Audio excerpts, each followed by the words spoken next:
Hello and welcome to probably the warmest day of the spring so far. It's amazing. This is probably the warmest day in March I've ever experienced. It's been about 15 degrees today. I spare you the details of that. We had a very slow day with crystal clear water, no action at all. And I just caught my first trout now after several hours, which feels awesome. Small little one, about 40 centimeters. I'm fishing a slow-mo line with a olive woolly bugger, and I walked quite far out where I was able to fish this slow-mo line, and even in this calm water. I think this is the best time we have in front of us. The microphone did die earlier. It was not recording the audio. Kind of sucks, but you get a little glimpse of the fish at least.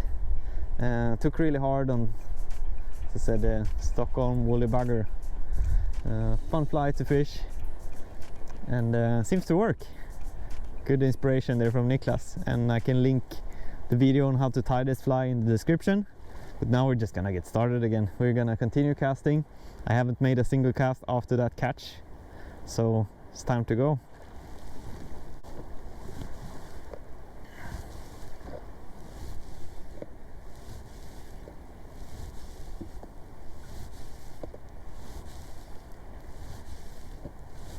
Wait, was that a fish that was surfacing right there? No, it must be a stone,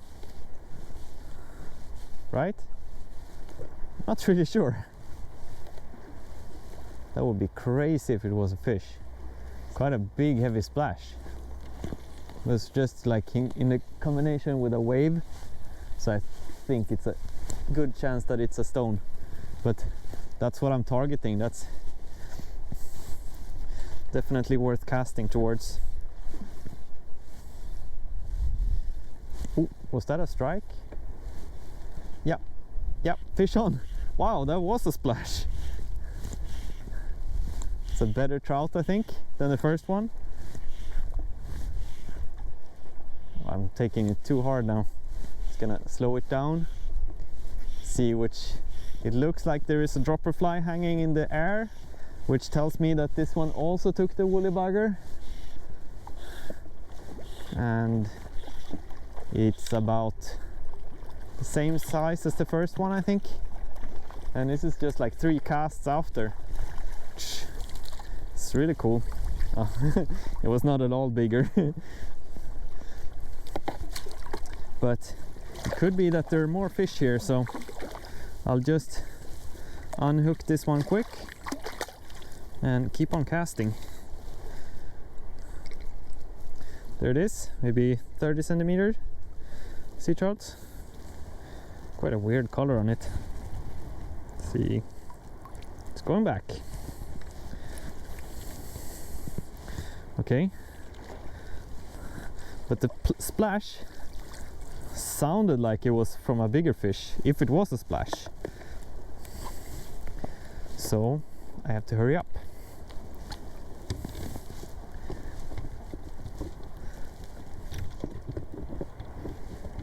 Okay. Oh yeah, it did a touch. Good.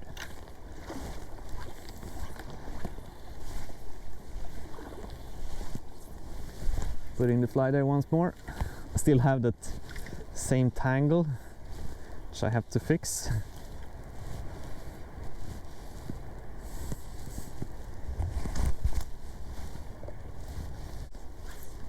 Okay, flies are okay.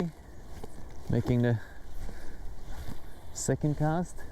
The wind clearly died off, so hopefully that was not the only surface action we'll see this evening. Makes it so much easier if you're able to spot a sea trout like that. You're often so willing to eat them, even though I'm not presenting a dry fly to them now, even though they were surfacing. It's a good chance that they will take a streamer like this.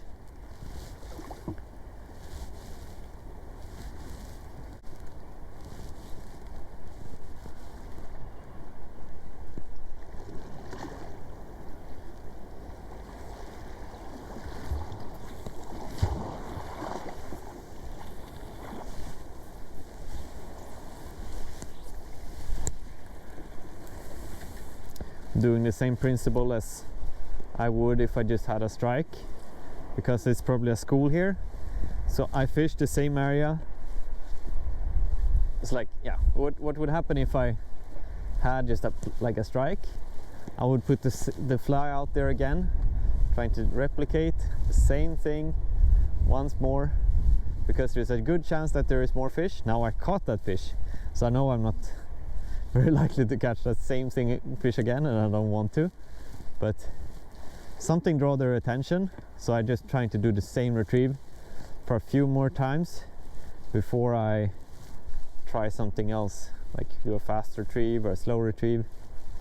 I just keep doing the same thing, and when I've done a few casts, I try it a little bit more to the left and to the right, and see if there can be more fish in the surrounding area.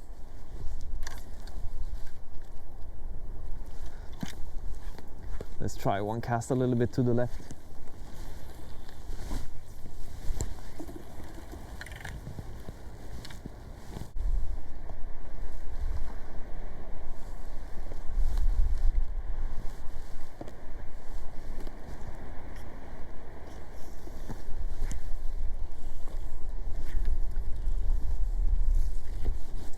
That's like the worst thing that can happen if you have fish in an area, you get stuck far out, you don't want to go there. But if you're stuck in a rock, a roll cast can often save you. Okay, now it's been maybe 5 casts without anything, so I take 1 minute to fix this little knot so I can cast full length again. Okay, now it's loosening up. There. Okay. All the signs tells me that this area has something special now. It's like a point, and there's a lot of rocks here, so I feel like I have all the reason to stay here for a while. And you can't see my head, but it's going like this, scanning the surface and listening and looking in hope for another visual of a trout in the surface.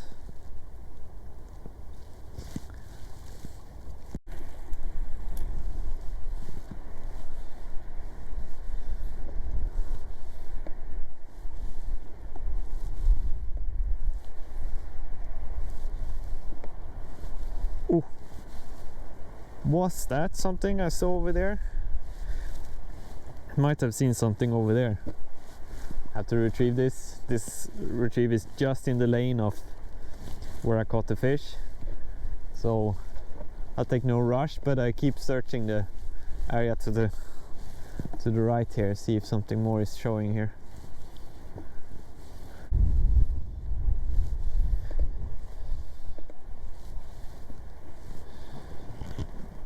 Ooh, that's a big fat stone.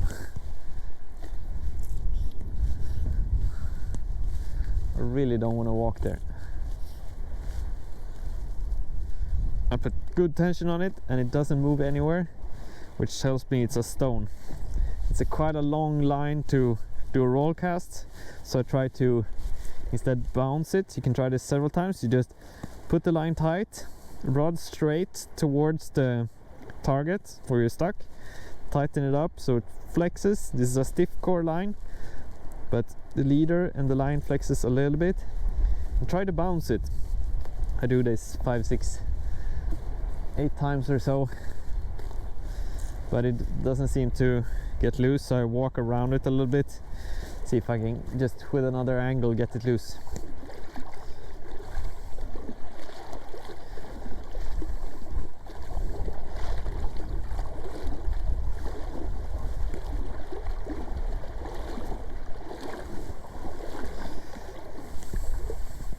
So I have to leave my stone for a little bit, just because I'm dead stuck here in something.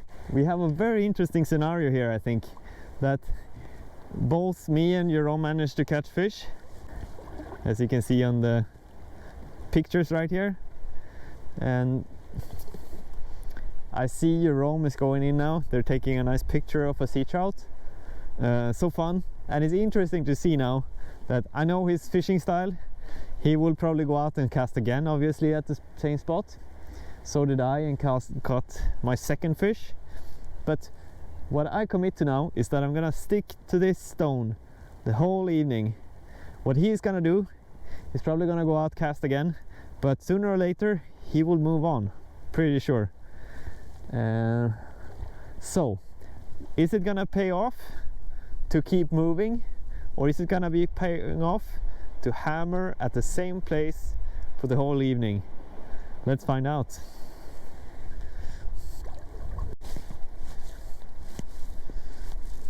Massive tangle here on the line. I just threw it in the water and I got stuck again.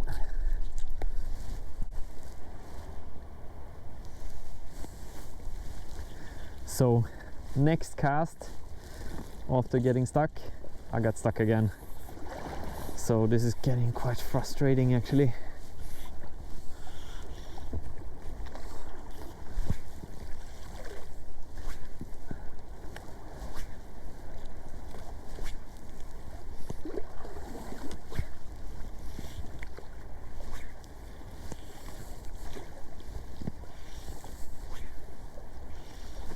There, I'm free.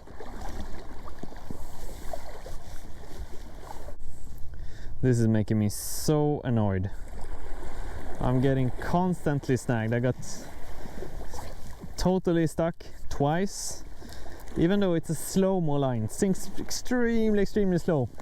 The flies are way deeper than if I would fish a floating line, which I will do now. So I'll just swap this out and see if it makes any difference.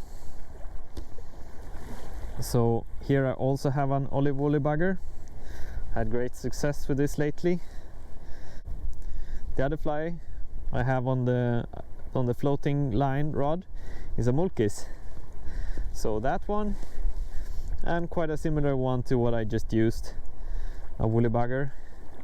This one has no bead, but otherwise it's tied exactly the same way, just made a head instead. That's the way I will try to fish here now, because one very important aspect, and I feel like I maybe scare away people from doing coastal fishing when they see me like moving so much and cover so much water. Is it necessary for success? Well, hopefully today I can prove that it ain't, that you can stand still at one spot. But the thing is that now I hope that the fish might, there was probably a school here for a while and then they left, and what I hope for is that there was something that attracted them to here and that they will come back. And what the worst thing I should do then is to make a lot of noise and scare them away. That's the worst thing that could happen. So you need to be static here and not walk around so much making noise, and that I had to do there twice because I got stuck in the bottom. So the difference I'm gonna make now is that I'm gonna fish a floating line, which has a less risk of getting stuck in the bottom, just so I can fish more quiet here and draw less attention to myself. So let the fish do its thing and come back in here. That's what I hope for.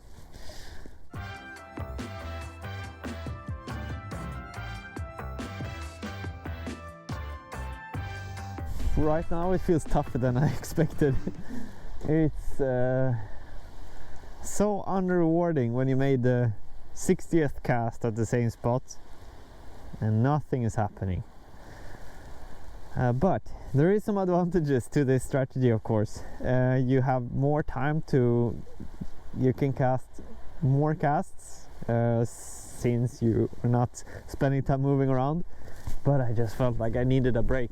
But I also came to mind that, wait, I can adapt a little bit to this static fishing by not wearing a backpack, for example, and not wearing the other rod, which may make it a whole lot more comfortable. But I do get a lot of questions about how I attach the rod to the backpack, and it's with an OPRO.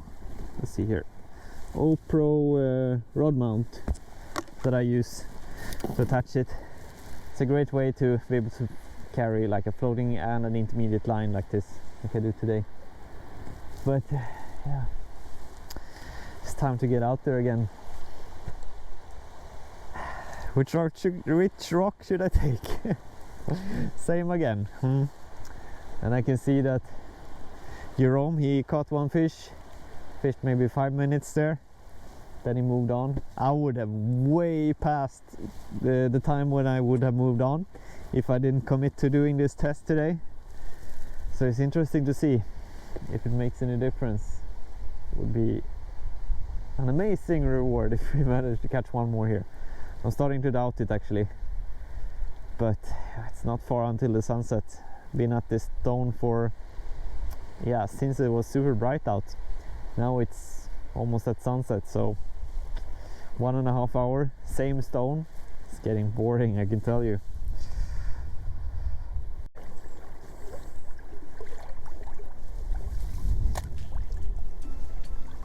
Right, let's do this.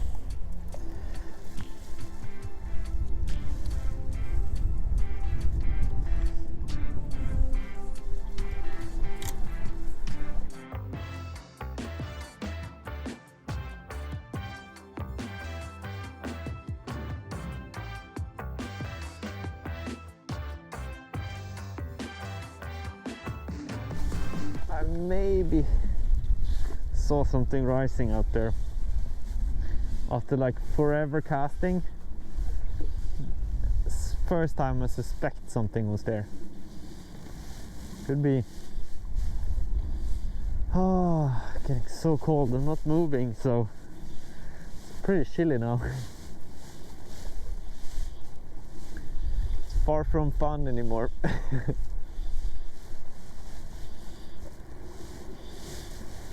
I came up to one more rule for myself for this episode, that okay, I have to stay here, but if I from this position see a rising fish, I'm allowed to go close enough so I can cast on it, because otherwise it wouldn't be fair. I would have given up by now if I'm just fishing this small gap. At least it's interesting to scout the surface, see if I can see something in the surface. That's what's making me keep on casting here, because that from all of a sudden it would be a strike here feels so unlikely by now.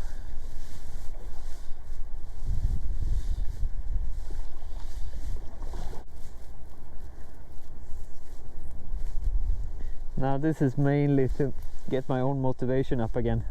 Just trying to change fly to like a bright tail on a olive woolly bugger, a fluo orange tail. See if that works.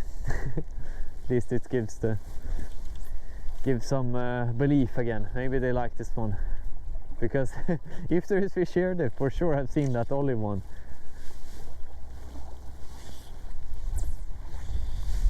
Oh my god, I've been standing so still here, and when I put on the new fly I took a step back and I spooked away a whole school of something in here behind me, which is total nuts. It was standing just behind me just because I was standing so still. Now that was seaweed. I don't know what I'm doing right now, but I actually believe in what just happened. It was a huge school or something just poof, spooked away. That was very unfortunate and crazy. What is going on?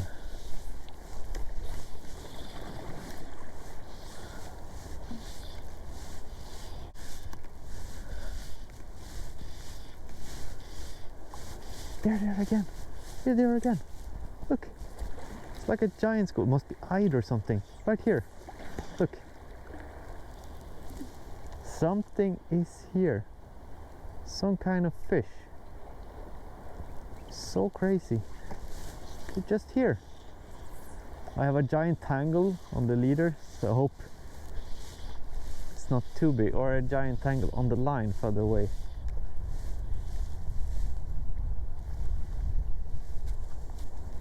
Lens keep fogging up.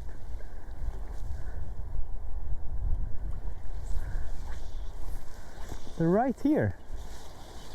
No idea what it is, but it must be eyed.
Oh, yes, yes, I have one. I have one. Please, yes, it's on. I have one. Oh, I have a double. I have two on. Oh my God, I have double. Look, one is fighting there and I had two jumping at the same time. This is crazy. I'm standing here casting for hours and all of a sudden I get two at the same cast. This is unbelievable. Okay, I cannot really net the first one here. I cannot net this one before I got the second one in the net, which is there. This is insane. Okay, try to grab it and net this one, and I net this one. Yes! Did this just happen? And there the fly came out. Oh, I have to wipe the lens. This is incredible! This is incredible! How did this happen? Right to... Ooh. It did not tangle actually. I removed the fly. How crazy was that?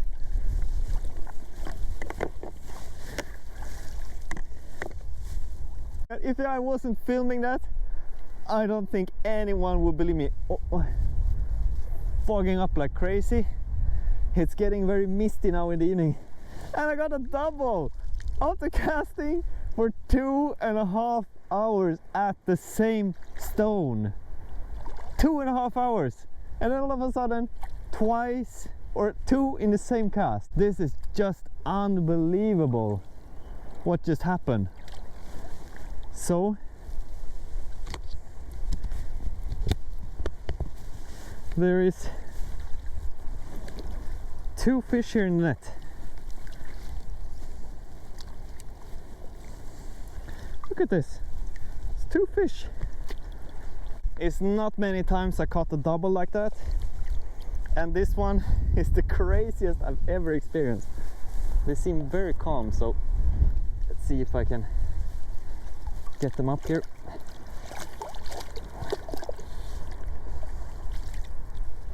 Okay, can I do like this?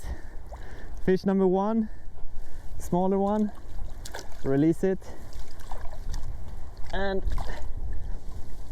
fish number 2, 2 little silvers at the same time, after casting, same stone for more than 2 hours.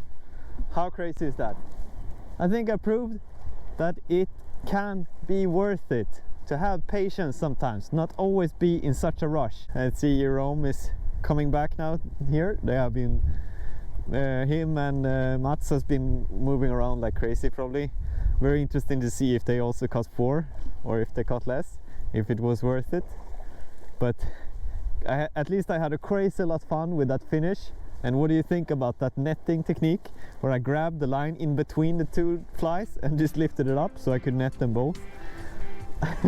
Maybe a useful method, the trick there. And I'll leave a link in the description also how I make the leader and all about the information like gear and stuff It's always fine there. And that's been it. More videos to come. Thank you for watching this one, and I hope you enjoyed it.